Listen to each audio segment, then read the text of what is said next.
In this video, we're taking on Thailand's seafood street food, showing you some of the cheapest seafood in all of Asia. But first, let's back up. Right now, we are on the island of Phuket here in Thailand. Here's the deal. If you're looking for cheap seafood, don't go to a landlocked country. For example, Uzbekistan is double landlocked. That means all the countries around Uzbekistan also not next to the ocean. Meanwhile, here, I can look out and see, look, it's right there, the ocean. You know what's in that ocean?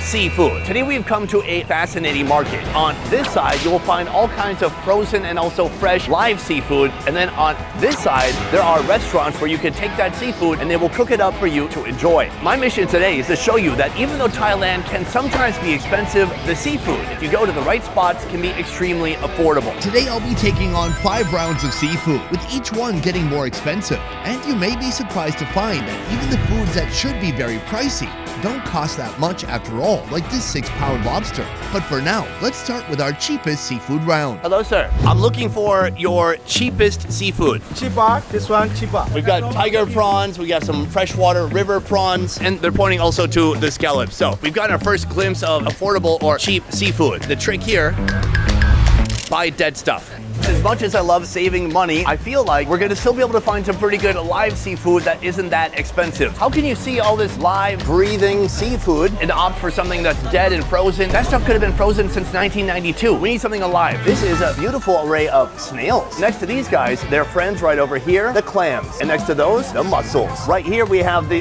thorny conch. This thing is massive. Also, I think it just peed a little bit. Hey, don't be scared. I'll be gentle.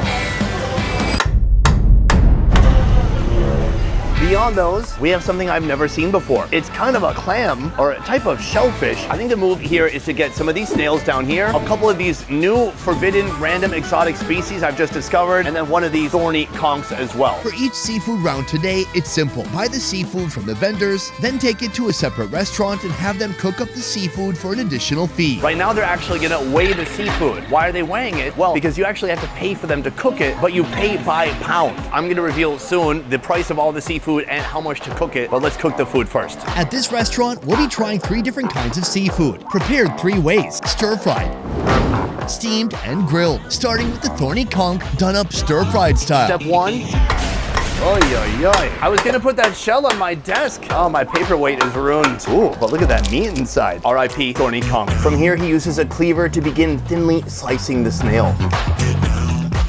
I am in the kitchen right now with our chef. Let's get to work. She starts with a big pile of garlic. From here, she grabs some onions and she hits all that with a little bit of oil. Time to light this baby up. She grabs the snail and in goes the conch. Next, the conch enters Flavor Town. Thai chili paste, cooking sauce, oyster sauce, sugar, and a touch of MSG. Then give it a good stir before adding some milk. I mean, this is quite a potent flavor combination. This is what I was hoping for when I came to Thailand to eat seafood. For the final touch, add some fresh basil leaves and garnish the dish with chilies. And that is how you make spicy Thai thorny conch. And then one more shot here.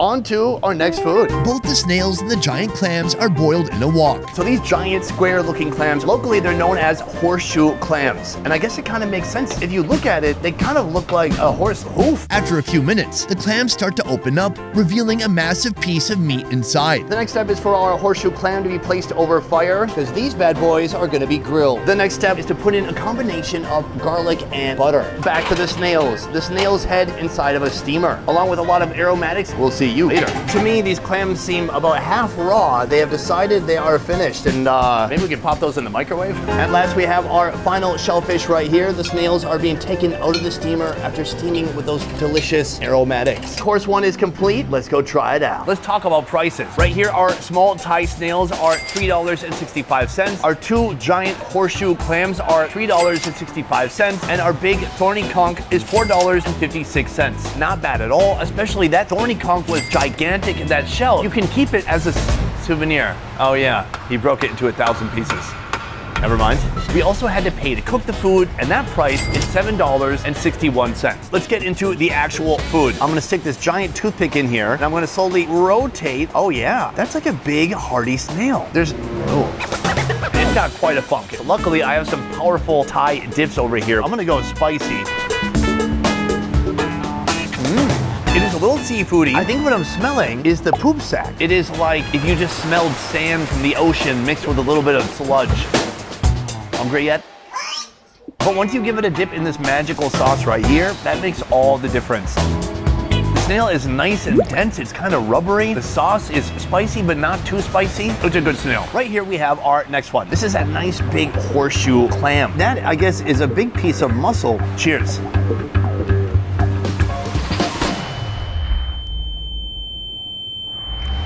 That is a mouthful. It's big, it's chewy, it is cooked all the way through. It has a little bit of natural ocean sweetness. It has a variety of textures. Overall, do I like it? I do. Our next one right here, we have the conch. This is a snail that I've tried before in Vietnam, but here they prepared it in a very unique way. Let's give it a shot. Oh yeah. Is it chewy? Yes. Beyond that, the Thai chili paste that they put on here, it has a very smoky flavor. It's very savory, it's smooth. She put some milk in there. I've never had a sea snail quite like this, and I'm in love. But that is just our first round of seafood, and I plan to do 5. Coming up, we're gonna find the most interesting, most unique seafood that exists in all of Thailand. So let's keep moving. All right, folks, it is time for seafood round 2, and this time I wanna talk about crabs. This is a blue crab. Now, a lot of people, ooh, this guy is ready to get out of here. A lot of people like blue crabs because of the flavor. I don't love them because they are not really the most meaty crab in the ocean. And then you move over to these guys right here. This is known locally as the tiger crab. A little bit bigger. Oh my God, very aggressive. Fight back. He can.